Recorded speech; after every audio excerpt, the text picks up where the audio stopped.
Hi Sam, Hi Nick. how are you? Good? Yeah, good, thank you. Thank you for joining our podcast series. So I know you've been over 10 years now in the company. What is the sort of thing you've changed about yourself?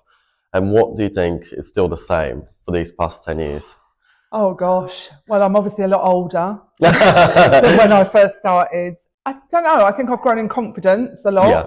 knowledgeable in different aspects of the job. So obviously you're interviewing people for the roles and Yeah. doing some HR bits now as well. What would you say is like the good thing about extra stuff and its career progression? Do you think there's always a room to expand if you want to? I think there is, yeah. I think there's lots of, and as we've grown, there's lots of different positions. So when I started off as a consultant, and obviously the next position for me would have been branch manager, and then there probably wasn't much scope to go then. But now as we've grown and we've got bigger and bigger, we can move into on-site roles, we can move into head office roles. We've got a fantastic payroll in the social media team, HR, we've got IT, we've got compliance. There's so many different places that you can go now. It's not just in recruitment as such, though that's obviously what we specialise in.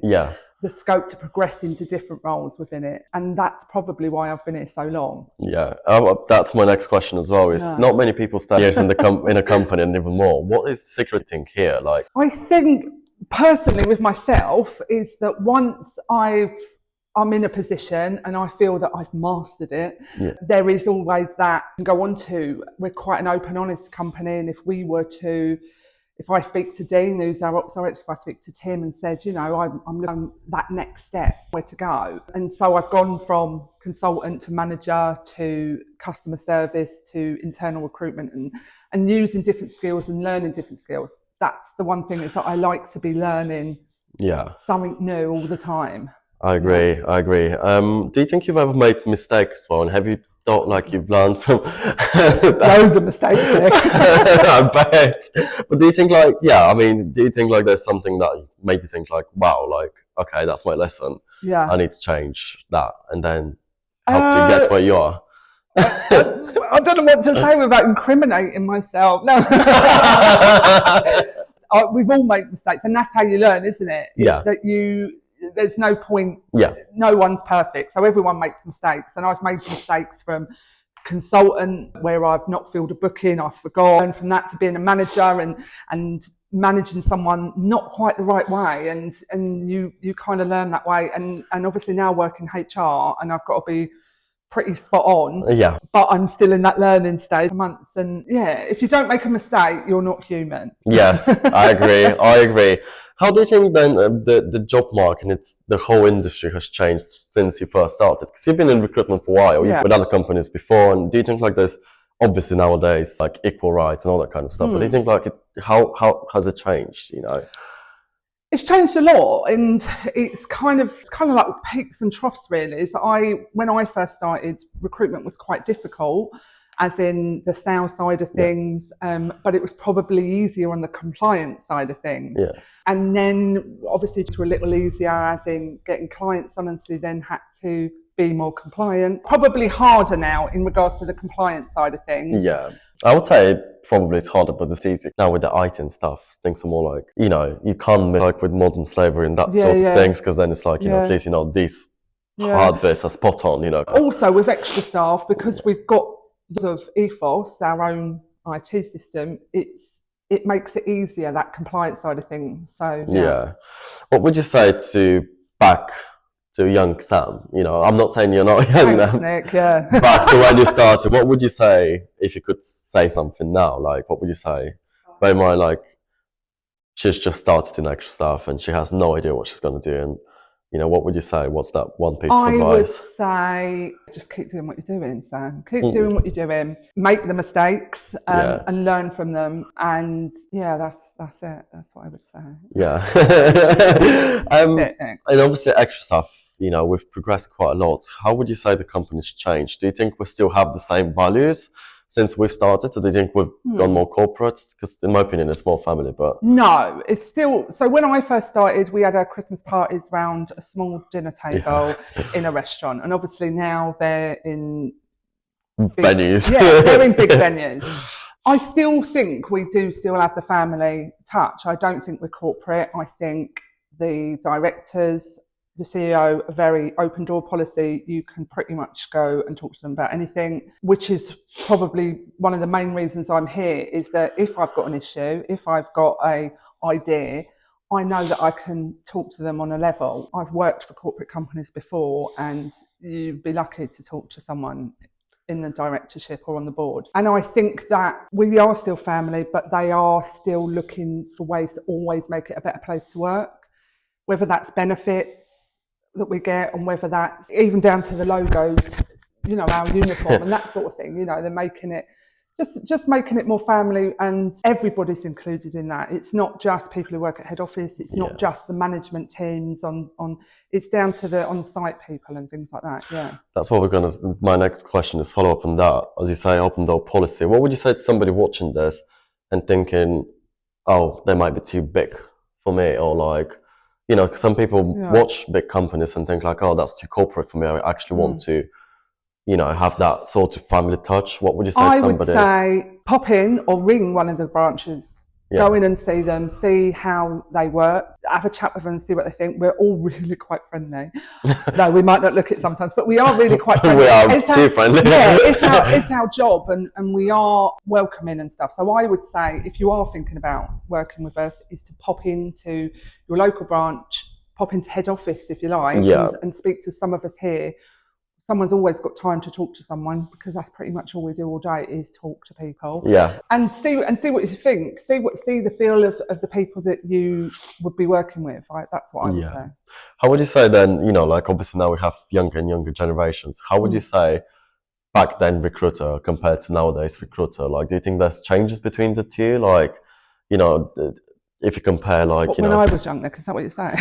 Not at all. Not at all. I would say the younger generation now are more, they're more career driven. I think that when I started off as a consultant, I had kind of tunnel vision. That's what I am. I'm a consultant. Whereas the people I interview now want to know what their next steps will be. Even if they've never done recruitment before, they're like, well, what training are you going to give me? Where's it going? When can I be manager? And they are more driven towards a career as opposed to a job. That's what I found. Okay. Yeah. And would you say, you know, obviously having that mindset, you know, to have like that career, you know, rather than just a job and let me take my money and goodbye, do you think that's then helping actually like the staff retention and all that kind of stuff? Do you think like that definitely. These new personalities in some way, the new generation actually, do you think they're like the longest staff retention compared to previously, or like? Yeah, definitely, because we've got all the training. We've got Dave in training who puts people through the future leadership, or even the induction training. People feel that we're invested in them, and when you feel invested, you feel loyal and you feel wanted, and you feel, you know, this isn't just a job. I'm not just coming in and ticking boxes. This is actually a career. And as you can see from the future leadership, is that those people have then gone on to run our branches. And then that looks good on the other people who are coming in, like, hold on a minute, she's only been here 12, 18 months, whatever, and she's already got her own branch. And obviously, and you can see that those managers now are also thinking, right, what else can I learn, and where else am I going to go within the company? Yeah, I agree. What would you say is the scariest thing about sales? Because obviously, I think a lot of people joining recruitment think sales is scary. Well, in my opinion, I've done some experience as well, although minimal.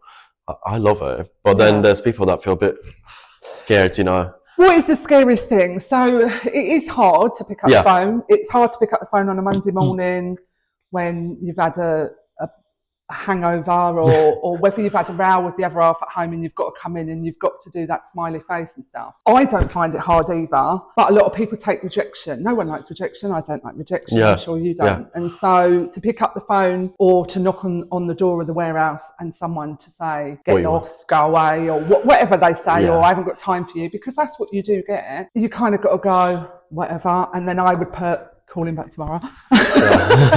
Call him back tomorrow. So I suppose that can be scary. A lot of people, no one likes confrontation. I don't care who you are, no one likes it. And that can be quite confrontational, can't it? And so that is a major scary thing, I would say. But you've just got to dust it off and just start again, do it again. And think of, if he says yes, then that's made me some money. That's what I used to think. It's all about the cash. And What would you say about the people evolving inside the company? Like, what would you say to people who are in an evolving company as an advice? Like, because some people, I think, they think, oh, the company's outgrowing me. Right. Do you think like they should actually take the wave as well as the company grows and be like, Yeah, take the opportunity? Because, you know, I think that they should take opportunities, and if not sit there, ask for the opportunity, ask for the job, ask for. There's no point sitting there going, "Oh, I really want to be a manager," but not tell anybody, because, yes, as you know, we've got people in the company who are quite happy being recruitment consultants. They want to come in, earn their money, go home, don't want to think about it anymore. And I get that. I do get that. But if you want to, you need to speak up. You need to make yourself known. You need to not be the wallflower at the back of the room. You need to say, this is what I want. And I think we're really open and honest to say, okay, well, this is how we can get you there. Yeah. Or, you know, there isn't the scope to do that. Or this is how long it's going to take, and it might not fit with that person, and we get that. But yeah, is that you need to put your hands up and tell us what you want to do, and we will try and get you there. Yeah. I agree. And what do you think is the biggest evolution in the company so far? I would say ethos. I would say our computer system. I mean, as far as I'm aware, I don't think there's another agency out there that works like it. It's worked on daily all the time to work with our teams, not against them, and to make it as simple as possible, because what the board want is they want our consultants and managers out there selling. They don't want them swamped in paperwork and compliance and stuff like that. Hence why we've taken compliance off of people, because that was a time-consuming thing. While they're doing compliance, our compliance team, our guys can be out there selling and making everybody money. Yeah. And what's the one question you think people should ask when they get interviewed and then they actually don't? So, you know, because you've interviewed lots of internal people, not just temps, you know. So what's the one thing you think is going to actually make you think, okay, that person is clever? Okay, I like, when I interview people internally, I like them to be asking questions about us, about the company, about where it's going. Yeah. And also, and this is where the younger generation who I've been interviewing, is they want to know progression. A lot of people leave jobs and it's not about money, and people think it is. It's about progression. No one wants to be stuck in the same position for years and years and years, not going anywhere. Or some people do, but most people don't. They want that progression and they want a plan. And they should ask that. If that's what they want to do, that's what they should ask in an interview, because one is that will prick my ears up, is that, hold on, this is a long-term thing for them. Yeah. It's not just a job. It's not just the next step. They're looking for a career. So that's what I would say. What will be my progression plan? Yeah. Yes. Have you ever had like a moment, you know, thinking now back, where you had like, oh, I can't do this, but then you actually did it and progressed to the next step in your career? Probably a lot of them too. I can't do this. I can't do this anymore. What, the interview? Oh yeah, this is one of them. We used to start at 7 o'clock. I used to say, I can't do this anymore. Every morning I just go, no, can't do it anymore. I don't know. I mean, I've run a few branches and I've worked with particular people. There's one particular branch I did work at, and I just thought, this has got the better of me. I didn't have the best team working with me, and it was particularly difficult to try and elevate the sales and stuff there. So yeah, that was the one time, I think. What would you do differently now, looking back at it? Like, would you approach it completely different? You know? I'd probably manage them differently. It was in the early days in my management. Yeah. So it was as much as my fault as probably theirs. Is that I love that you actually admit, you know, because some people are like, I'm the best manager. No, sometimes there were times that's the worst manager where you say, I'm the best manager. I would probably have managed them differently. It was in the early days, and I probably wasn't nurturing enough as I should have been. Yeah. And though they were a pain, I could have maybe got a bit more out of them by being a bit more nurturing. And you learn, don't you? Everybody learns over time. I was a bit more do as I say, not do as I do then. Yeah. I've learned that I don't expect anyone to do anything that I wouldn't do myself now. And that is a key point with our management as well, that you see our directors and out on the floor, I like to say, but you know, they're out, and you know, Dean will go to meetings, or he'll pick up the phone, and Danielle and you know, Tim is often seen in some of our branches and stuff, and he'll pick up the phone and stuff. So you would say like you're a better manager now, definitely. Well, I don't manage anyone anymore, Nick, but if You you still would have the like to skills. offer, but still, yeah, I still wouldn't ask someone to do something that I wouldn't do myself. Yeah. And that rolls on into life. You learn Yes, that from life, yes. Nick, as well. Is that I wouldn't ask my son to put the bins out if I wouldn't do it myself. So of course, yeah. it's good life skills. Well, thank you very much, Sam, for Thank this you very interview. much, Nick.